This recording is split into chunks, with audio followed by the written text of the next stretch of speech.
saat ini Assalamualaikum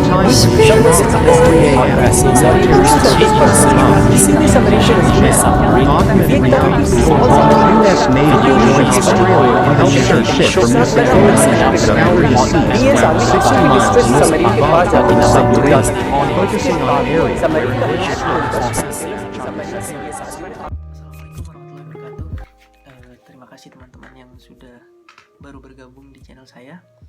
Jangan lupa subscribe dan juga di like. Dan jika berkenan di share ke teman-temannya biar banyak yang nonton. Di sini saya ingin melakukan sedikit edukasi mengenai COVID-19 dalam perspektif ilmu filsafat yaitu epistemologi.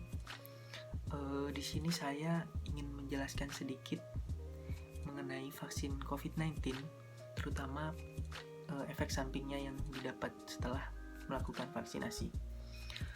Saya membuat video ini tujuannya untuk memberikan edukasi kepada teman-teman. Lalu yang kedua, untuk memenuhi tugas dari Profesor Dr. Andes Haji Muhammad Adib MA, pengajar ilmu filsafat saya di Magister Keperawatan Universitas Airlangga. Di sini saya akan menjelaskan COVID-19. COVID-19 sudah tidak asing lagi mungkin bagi teman-teman sekalian. COVID-19 merupakan virus yang menular. Ini disebabkan oleh novel coronavirus yang didapat dari Wuhan atau China. Di sini ditemukannya pada bulan Desember tahun 2019. Untuk gejala yang ditimbulkan dari penyakit COVID ini salah satunya yaitu demam dan juga keletihan, batuk, kering, dan juga jika yang parah itu bisa mengalami sesak nafas. Nah, untuk COVID-19 sendiri pencegahannya itu ada beberapa, yaitu yang pertama, rajin cuci tangan pakai sabun. Yang kedua, gunakan masker bila batuk atau pilek. Yang ketiga, konsumsi gizi seimbang seperti sayur dan buah. Lalu rajin berolahraga dan istirahat yang cukup. Dan hati-hati kontak dengan hewan. Lalu jangan konsumsi daging yang belum matang. Dan terakhir, jika batuk, pilek, dan sesak nafas, segera ke fasilitas pelayanan kesehatan terdekat. Nah, untuk COVID-19 sendiri di Indonesia sudah ada vaksinnya. Untuk teman-teman yang sudah vaksin mungkin sudah mengerti bagaimana perasaannya setelah divaksin. Untuk teman-teman yang belum divaksin atau mencoba sedang menunggu untuk divaksin, jangan takut untuk divaksin. Untuk vaksin sendiri yaitu vaksin untuk merangsang pembentukan antibodi di dalam tubuh kita. Tujuannya agar antibodi nanti bisa memperkebal imun di dalam tubuh kita. Jadi untuk yang sudah dapat vaksin, harapannya nanti tidak tertular penyakit COVID-19. Dan untuk program vaksin sendiri di Indonesia sudah dijalankan bergiliran, dan untuk reaksi dari COVID ini sudah ada beberapa, seperti paling ringan itu pusing, ada pegal, mual, dan juga mengantuk. Dan juga tambahannya ada yang lapar, ingin makan banyak. Untuk reaksi dari vaksin ini adalah merupakan hal yang wajar dalam tubuh kita. Jadi jangan khawatir untuk teman-teman yang mengalami gejala tersebut, karena gejala tersebut adalah bentuk respon alami dari tubuh. Jadi harapannya nanti Anda bisa kebal. Jadi jangan khawatir untuk teman-teman sekalian. Lalu untuk efek samping dari COVID ini, efek sampingnya ringan namun tidak membahayakan. Efek ini akan hilang dalam waktu paling lama 2 kali 24 jam. Efek tersebut ada efek sistematik. Di sini ada gejala demam dan menunjukkan imun tubuh terstimulasi.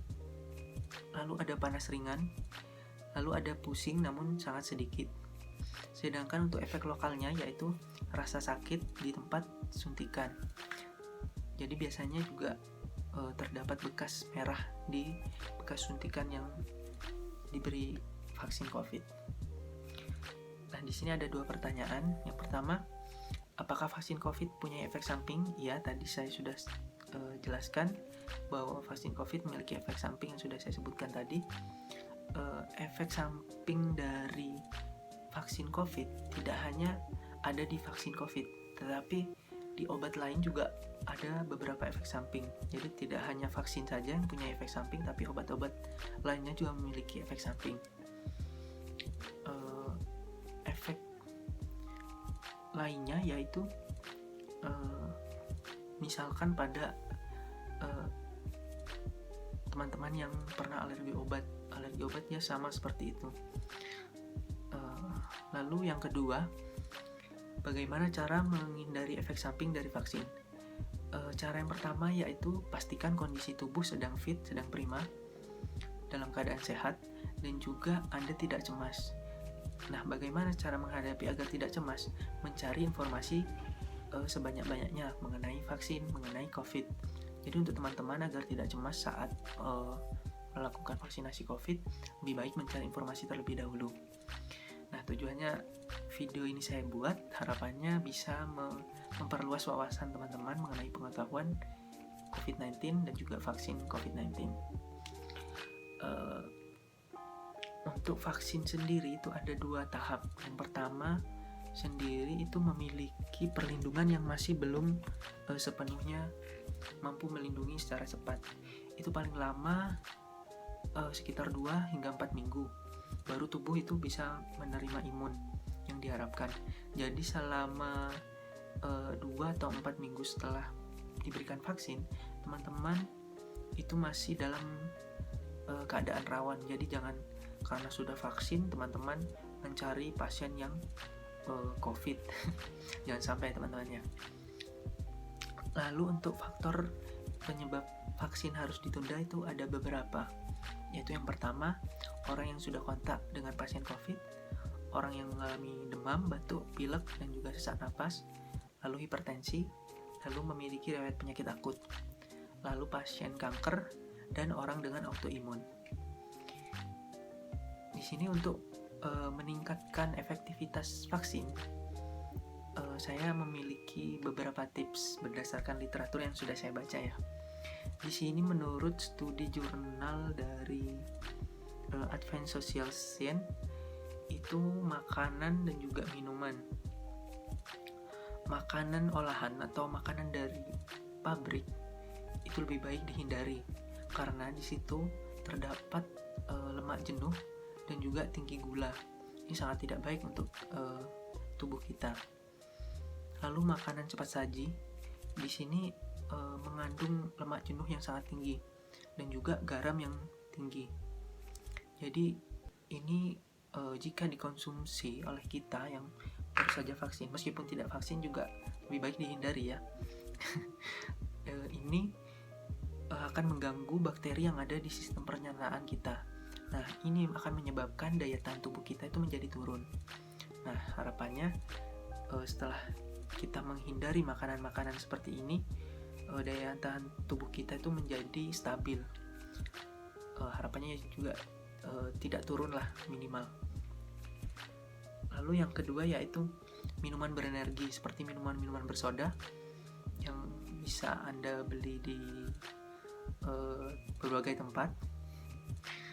Itu harus sangat dihindari karena ini akan membebani kelenjar dari adrenal dan ini bersifat adiktif karena mengandung gula yang tinggi dan ini akan bisa jika diminum secara terus-menerus akan mengakibatkan berat badan cepat naik.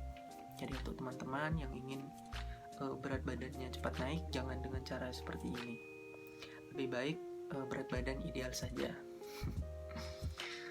Lalu ini efeknya juga bisa menyebabkan diabetes, kerusakan gigi, pembentukan lemak, dan juga menyebabkan kolesterol. Nah, Kemenkes menyarankan agar gula per hari yang boleh masuk dalam tubuh kita itu sebanyak 50 gram, dan juga 4 atau bisa sebanding 4 sendok teh kecil. Nah, untuk informasi yang sudah saya sampaikan, harapannya agar teman-teman bisa memahami apa yang saya sampaikan. Jika kurang paham nanti bisa ditanyakan kembali. Mengenai edukasi program vaksinasi ini menggunakan pendekatan perspektif epistemologi, yaitu di ilmu filsafat. Di sini kajian ini merupakan cara memperoleh informasi. Untuk teman-teman sendiri sudah mempraktekkan bagaimana cara memperoleh informasi tersebut, yaitu dengan cara menonton channel saya. Penerapan dari epistemologi ini harapannya bisa memberikan pengetahuan yang baru kepada masyarakat yang belum tahu, agar bisa mempengaruhi sikap dari masyarakat yang belum divaksin agar tidak takut untuk divaksin. Mungkin cukup sekian dari saya. Kurang lebihnya saya mohon maaf. Terima kasih. Jika ada saran atau tambahan atau kritik juga silahkan komen di bawah. Terima kasih sudah menonton. Wassalamualaikum warahmatullahi wabarakatuh. Tetap jaga kesehatan teman-teman.